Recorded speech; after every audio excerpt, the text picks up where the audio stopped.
Terbongkar setelah gagal rebut suara pemilih PAN, Partai Umat incar suara pemilih Jokowi, ditulis oleh Ferry Badli dari Siwar.com.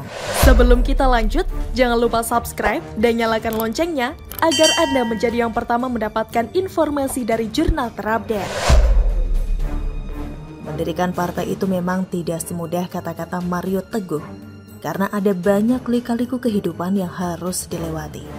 Hal ini bisa dilihat dari partai yang didirikan oleh Amin Rais, yakni Partai Umat. Bagaimana tidak? Banyak banget rintangan yang menghadang partai itu supaya bisa lolos sebagai peserta pemilu 2024. Mulai dari ditinggalkan kader secara berjamaah hingga dinyatakan tidak lolos verifikasi faktual oleh KPU. Kalau kader mengundurkan diri, 1 atau 2 orang sebenarnya itu hal yang wajar, tapi yang Partai Umat ini ratusan kader yang pergi. Termasuk dedengkotnya Agung Mozin dan Nino Warisman juga telah mundur dari Partai Umat. Kalau kader di daerah jangan ditanya berapa yang sudah mengundurkan diri. Nggak terhitung lagi jumlahnya karena begitu banyaknya. Inikah yang disebut layu sebelum berkembang? Sementara penyebab Partai Umat tidak lolos verifikasi faktual KPU adalah kurang syarat jumlah pengurus di NTT dan di Sulawesi Utara. Tidak pelak Amin pun dongkol banget pasca tahu partainya dinyatakan tidak memenuhi syarat untuk ikut pemilu 2024 itu. Secara dia kan politisi kawakan Bro Ensis. Pernah ikut mendirikan PAN serta pernah jadi ketua MPR. Kok tiba-tiba partai baru yang dia dirikan dinyatakan tidak lolos verifikasi faktual. Malu Ferguson sama tetangga. Hingga Amin Rais pun mengkambing hitamkan istana atas ketidakbecusannya mendirikan partai itu.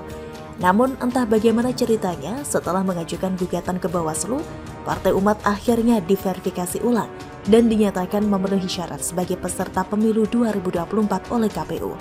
Kayak main-main aja menentukan partai yang lolos verifikasi faktual.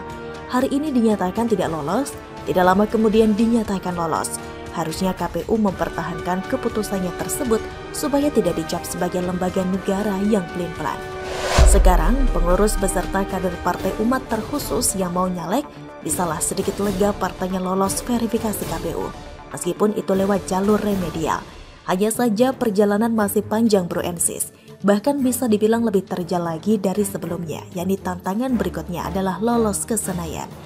Sebagaimana yang tercantum dalam Undang-Undang Nomor 7 Tahun 2017 tentang pemilu, bahwa partai bisa punya perwakilan di parlemen dengan syarat mendapatkan minimal 4% suara nasional.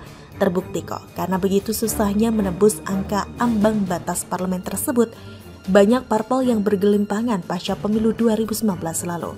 Mulai dari Perindo, Partai Berkarya, PSI, Hanura, PBB, Partai Garuda, dan PKPI. Lantas supaya mendapatkan suara sebanyak mungkin, apa yang dilakukan oleh Partai Umat? Karena partai ini basis masanya sama dengan PAN, yakni warga Muhammadiyah, maka hal yang paling realistis untuk dilakukan adalah merebut suara dari partai berlambang matahari itu. Tapi tidak gampang Ferguson, bahkan bisa dibilang gagal. Karena menurut hasil survei yang dilakukan oleh Poltreking, elektabilitas PAN justru mengalami peningkatan yang sangat tajam. Awalnya tersisa hanya 2% saja, malah meningkat menjadi 2 kali lipat lebih, yakni 4,1%. Hal ini tentu tidak lepas dari langkah Zulkifli Hasan yang memutuskan untuk meninggalkan kadrun serta bergabung ke koalisi pengusung pemerintah. Hingga Amin Rais melakukan hal yang cukup ekstrem karena gak ada pilihan lain lagi untuk meningkatkan perolehan suara Partai Umat, yakni dengan mengincar pemilih dari kalangan pendukung Jokowi atau Jokower. Lalu apa yang dilakukan oleh Amin Rais supaya Partai Umat dipilih oleh loyalis Jokowi tersebut?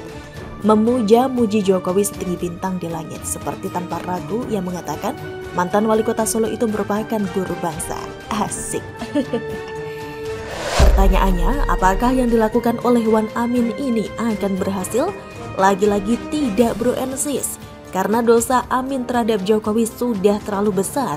Seperti ia pernah mengatakan orang nomor 1 di Indonesia itu seperti bebek lumpuh, pembohong hingga memorinya lemah. Bahkan karena begitu kurang ajarnya Amin kepada Jokowi, sampai-sampai partai pengusungnya dikatakannya partai setan.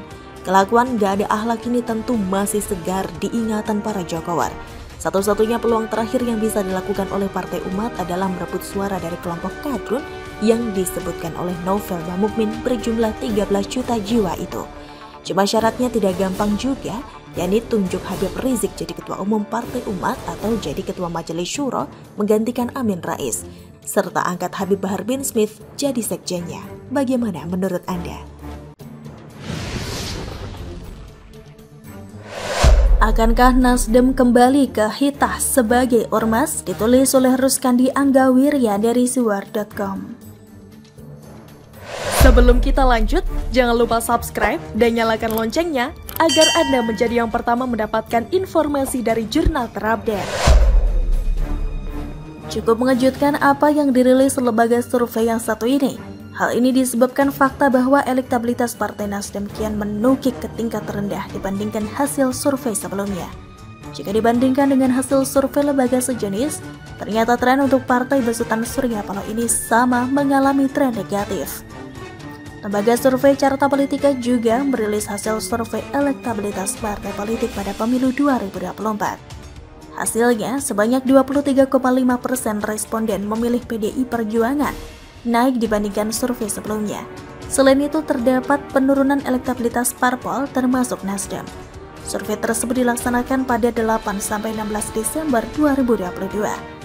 Melalui wawancara tatap muka secara langsung dengan menggunakan kuesioner terstruktur, jumlah sampel sebanyak 1.220 responden yang tersebar di 34 provinsi. Sampel dipilih menggunakan metode acak bertingkat atau multi-stage random sampling dengan margin of error kurang lebih 2,83% pada tingkat kepercayaan 95%. Fakta ini memberi pemahaman kepada kita, terutama bagi para pengambil pilihan strategi politik, untuk tidak sekali-kali bermain api karena publik mampu membaca taktik para petinggi partai untuk memperoleh simpati mereka.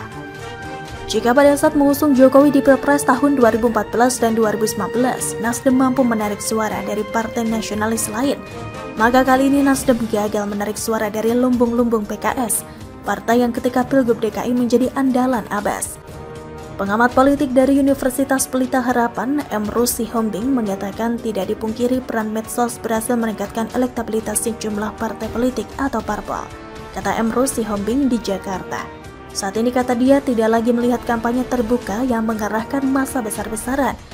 Justru di ranah media sosial, publik menyaksikan hiruk-pikuknya kampanye untuk merebut hati warganet atau netizen sehingga memilih partai tertentu. Pendapat pengamat sangat berkolerasi dengan tren elektabilitas partai peserta pemilu tahun 2024. Dan bukan hanya isu positif yang mereka cermati, termasuk juga isu-isu negatif. Dalam hal ini, ada kekecualian berlaku bagi kaum fundamentalis. Contohnya konstituen sejati PKS, mereka tetap setia kepada partainya meskipun mendapat serangan tajam dari kompetitor. Adapun kasus yang menimpa Partai Nasdem justru sebaliknya. Partai ini sangat sensitif dengan isu yang berkembang. Bisa jadi hal ini sangat dipengaruhi oleh sejauh mana kepentingan mereka diakomodasi oleh partai pilihannya. Dalam hal wacana politik identitas misalnya, partai yang tidak konsisten memiliki risiko ditinggalkan konstituen karena basis mereka tidak sekuat PKS. Seharusnya partai-partai yang berlatar belakang nasionalis tidak main coba-coba berhipotesa, misalnya menggoda konstituen partai berbasis agama. Adapun yang terjadi pada Nasdem, kita melihat perubahan pola pikir yang sangat drastis, yang membuat para pemilih dan bahkan kadernya rontok di mana-mana. Tidak mengherankan jika elektabilitas Nasdem menukik tajam. Mudah-mudahan Nasdem mengkaji ulang keputusannya sebelum eksodus pemilih setianya terjadi. Hal ini bisa mereka peroleh jika mesin politiknya berhasil menarik kembali dukungan publik. Mungkin kalangan pemilih pemula bisa mereka sasar untuk mendulang suara sebanyak mungkin, sehingga dugaan bahwa Nasdem akan terlempar dari kursi parlemen tidak dialami sebagai realitas. Bagaimana menurut Anda?